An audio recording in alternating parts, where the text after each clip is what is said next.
God didn't make a mistake. You were chosen on purpose. Beloved child of God. You didn't sign up for this. You didn't ask to carry the weight, the warfare, or the whispers. But still, God put his hand on you. He didn't pick the loudest. He picked the ready. He didn't choose the most visible. He chose the willing. You did not choose me, but I chose you and appointed you. John 15:16. Heaven knew what would break others and still trusted you to carry it. That's why the pressure hit your life differently. That's why the enemy targeted you early. That's why the calling feels so heavy, because it's not just purpose you carry, it's generational weight. Like Moses, you were spared from what killed others, because your future was too necessary to abort. Exodus 2. Like David, you were overlooked, but the oil still found you in the field. 1 Samuel 16. Like Esther, you were placed in the palace not for comfort, but for confrontation. Esther 4:14. This is more than a gift. It's a mantle, a mandate, a mission. You were built for what others avoided, called for what others escaped. Before I formed you in the womb, I knew you. Before you were born, I set you apart. Jeremiah 1:5. They may not understand it. They may not like it, but they can't stop it. Because some breakthroughs required your voice. Some cycles needed your obedience. Some strongholds only respond to your authority. So stop second-guessing what God already confirmed. You weren't a backup plan. You were the blueprint. Not everyone could survive what you've walked through. It had to be you. Chapter 1. Chosen for the unseen battles. Beloved child of God. You were fighting wars before anyone saw your worth. Before anyone affirmed you, you were already in a battle. Before the spotlight, before the open doors, before the fruit, there was warfare. Silent, spiritual, exhausting battles that nobody clapped for and few even noticed. But God saw all of it. Man looks at the outward appearance, but the Lord looks at the heart. 1 Samuel 16:7. That's why it had to be you. Because God needed someone who would keep pushing, even when unseen. Someone who would carry purpose with no platform. Someone who would fight Goliaths without needing an audience. And you did. Like Joseph, you were betrayed in private before being elevated in public. Like Jeremiah, you were called young, doubted by many, but trusted by God. Jeremiah 1. Like Jesus, you were tempted in the wilderness before you ever preached in the synagogue. Luke 4. This is what they don't see. They see the oil, but not the crushing. They admire the strength, but not the scars. You didn't become powerful overnight. You became trustworthy in obscurity. He trains my hands for battle. My arms can bend a bow of bronze. Psalm 18:34. You've been trained in silence, refined by fire, forged in prayer, and now the revealing is beginning. Not for applause, but for impact. Because what you carry isn't just for you. It's for the people assigned to your voice, your vision, and your victory. So when they ask, why you? Remember, you were already fighting when no one else showed up. You were already faithful when no one else believed. And heaven said, that one, right there, that's who I can trust. It had to be you. Chapter 2. Built in isolation. Beloved child of God. They saw your rise, but they didn't see your wilderness. Your development didn't happen in front of them. It happened in the dark, in isolation, in the season where no one checked in, no one affirmed you, and no one understood what God was doing with you. But that's where He builds His best. Jesus often withdrew to lonely places and prayed. Luke 5:16. While they were chasing visibility, you were chasing God. While they were posting for attention, you were weeping in secret, surrendering dreams you didn't understand, trusting a plan you couldn't see.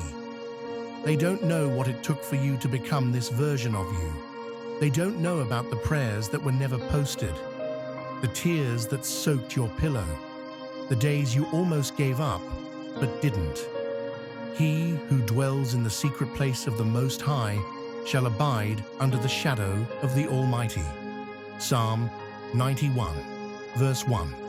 It was in the secret place where God gave you clarity. It was in the wilderness where He taught you how to fight. It was in the quiet where your oil started to flow. Like David, your greatness was never born on a throne. It was birthed in the field. 1 Samuel 16:11-13. Like Elijah, your strength wasn't built on Mount Carmel. It was forged in the cave. 1 Kings 19. Like Jesus, your authority wasn't proven at the cross. It was solidified in the wilderness. God hides what He values, and that's why you had to be isolated, because what was forming in you couldn't be polluted by public opinion. He didn't forget you. He preserved you. So when you step forward in this season, do it boldly. Not because you were seen, but because you were sent. The wilderness wasn't punishment. It was preparation. Because some callings require consecration first.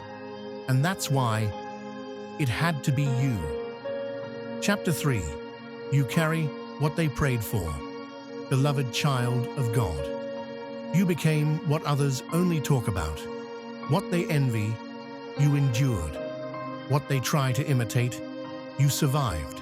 They don't realize your presence is not performance. It's proof. Proof that God still raises up voices from the wilderness. Proof that faith in the fire doesn't just survive, it produces oil. Proof that when you surrender completely, God uses you boldly. Now to Him who is able to do immeasurably more than all we ask or imagine. Ephesians 3:20. They wanted the platform. You wanted the presence. They chased the crowd. You chased consecration. And now, what you carry can't be copied, because you didn't pick this up. You were formed in it. Like Mary, you carried a promise others didn't understand. Luke 1:26-38. Like Ruth, you followed obedience into unfamiliar territory and found favor. Ruth 2. Like Paul, your past was messy, but your call is undeniable. You carry answers to prayers you didn't even hear. Your obedience broke things in the spirit that your name will never be credited for.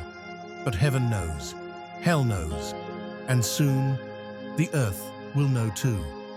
For the earnest expectation of creation eagerly waits for the revealing of the sons of God. Romans 8:19. You don't have to prove yourself. Just be yourself, fully yielded, fully ready, fully aware that you are not the substitute. You are the solution. You didn't copy a blueprint. You are the blueprint.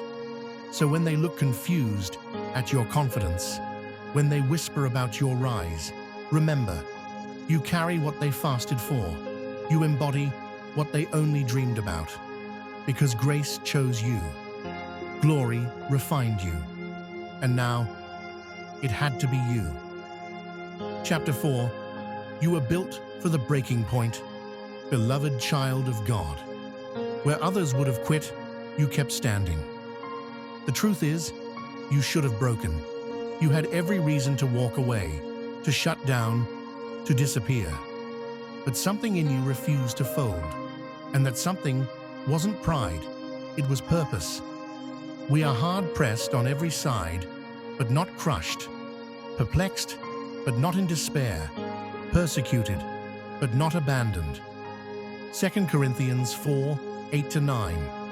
God let it get heavy on purpose, because He was proving that what's inside you is stronger than what's around you. You weren't just built to survive. You were built to endure, to break curses, to finish cycles, to stand in gaps that swallowed the people before you. This is why the warfare's been so specific. It wasn't random, it was targeted. Because when you carry a rare mantle, you attract rare resistance. Like Job, you lost things you didn't deserve, but kept your integrity. Job 1:20-22. Like Jesus, you attempted to quit in Gethsemane, but still said, "Not my will." Luke 22:42. Like Paul, you were beaten, shipwrecked, and talked about, but you kept writing, kept building, kept believing. They don't understand how you still show up smiling, how you still pray with passion, how you still lead even with scars. It's because you've been graced for the breaking point. But those who hope in the Lord will renew their strength. Isaiah 40:31. This is why it had to be you, because anyone else would have forfeited the mission under the weight. But you turned pressure into prayer, pain into oil, resistance into refinement. So don't apologize for your strength. Don't shrink for their comfort. God didn't raise you up to fit in. He raised you to withstand what others couldn't. And now, you're not just surviving. You're standing in the place hell hoped you wouldn't. Because at the breaking point, God proved why it had to be you. Chapter 5. Your season of divine favor. Beloved child of God. What felt like waiting was actually preparation. You may have wondered, why so long? Why the delay? Why doors stayed closed? Prayers seemed unanswered, and your breakthrough felt distant.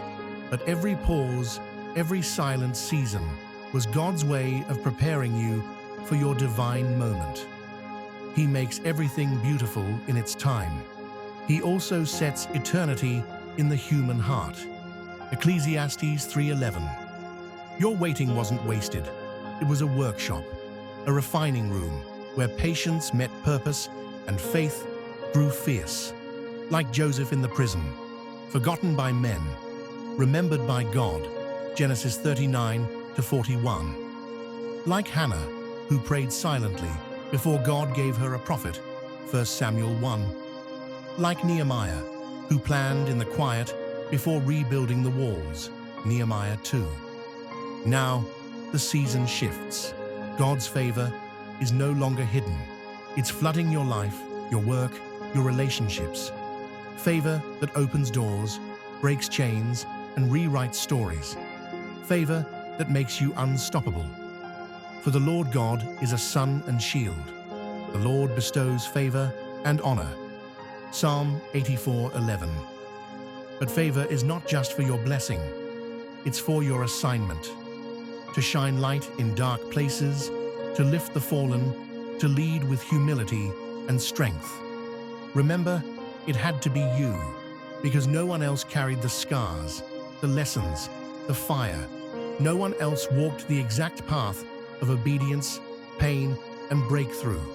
No one else is prepared to steward what God is releasing. Your breakthrough is not just for you, it's for the generations behind you.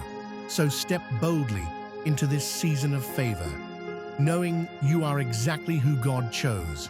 The world is ready, heaven is watching, and your story is just getting started. Because in every delay, every test, every moment of quiet, it had to be you. Chapter 6. Walking in unshakable purpose. Beloved child of God. When you know it, had to be you, not because of who you are, but because of what God saw in you, you stand unshaken. Your purpose is fixed, your calling clear. Like Joshua before Jericho or Esther before the king, you're called to move boldly, lead courageously, and trust fully. For I know the plans I have for you. Jeremiah 29:11.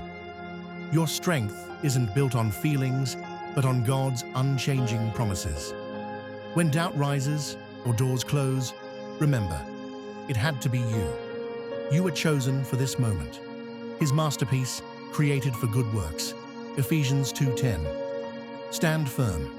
Keep your eyes on him. His plans never fail, and neither will you. You don't just walk, you soar. Chapter 7. Embracing your divine assignment.